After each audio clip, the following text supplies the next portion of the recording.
The national unemployment rate is a sky-high 9.1%, but the number among black Americans, well, that's jumped all the way up to 15.9%, and this has the Congressional Black Caucus complaining that the president isn't focused enough on jobs for black Americans. Here to discuss is Deneen Borelli, Project 21 fellow and a member of the Tea Party movement. So, Deneen, is it President Obama, is it his indifference or his policies that's really making life much harder for black Americans and everyone else? His policies are harming all Americans. I don't care what your racial background is. And for the Congressional Black Caucus to come out and claim to criticize him, they're part of the problem as well, because they're for his progressive policies.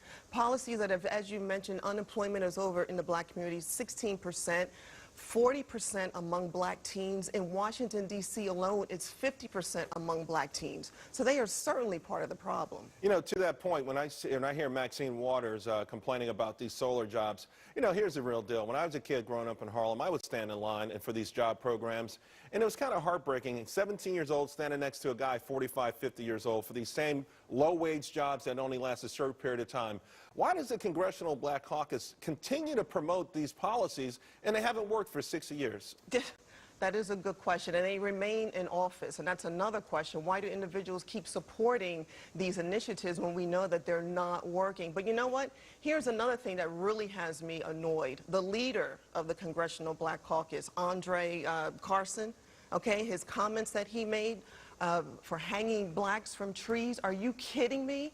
That is the most outrageous, ridiculous thing I have ever heard coming out of the Congressional Black Caucus, and those are grounds for him to resign. That is what he should do. But at the end of the day, I guess that they had an opportunity when the president was elected, in my opinion, to, you can go two ways, you know, NAACP, Congressional Black Caucus, you can try to help people out of a sense of fear, like we're protecting you, or you could have said, hey, we got a guy, went to Harvard, did it the right way through education, but they're clinging to fear as a way of promoting all of these failed policies. Well, you know what it is? They're trying to keep Americans on the government plantation. They're also trying to hold on to their power and their control. And one of the things that when they're criticizing, for example, the Tea Party movement, they don't want that message of liberty and freedom to be communicated to them. So they're using these scare tactics, these fear tactics, and these are outright lies. And people, they need to be called out on it and be held accountable for these comments. Well, the fact of the matter is that they won't be called out on it, you know, and I find it offensive in a way that the president would say, hey, listen, after the Giffords incident,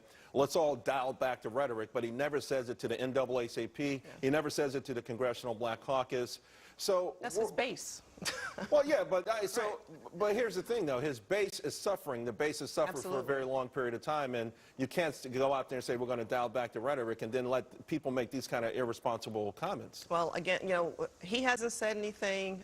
You know, I hope more and more people speak out against this, because this is just really, really outrageous. And you know, I'm very concerned, because this is something that could incite racial tension in our country. Right. You see the black teens that are doing the flash mobs. I mean, this is something that could really escalate this mentality, and that is something that we don't need in our country right now, with high unemployment and people suffering, high record numbers of people on food stamps. This is the last thing we need to Well, they're happen. promoting food stamps as a sign that they care about Absolutely. you, not that a sign that the policies have failed. But before I let you go, the president and Democrats in general for a long time, for decades, have more or less taken the black vote for granted.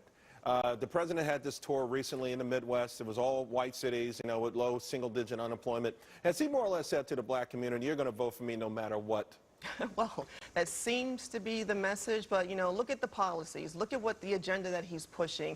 His policies are causing more and more individuals to be dependent on government. And to me, that means they're going to be on the government plantation. They're going to be there for a long time. Right, and to your point, the #1 employer of black men now is the government. It's they're not going into entrepreneurship. They're not, you know, going through the corporate structure. It's all government, and that's frightening. Yeah. A lot of wasted talent. Yep. Thanks a lot, Deneen. Appreciate it.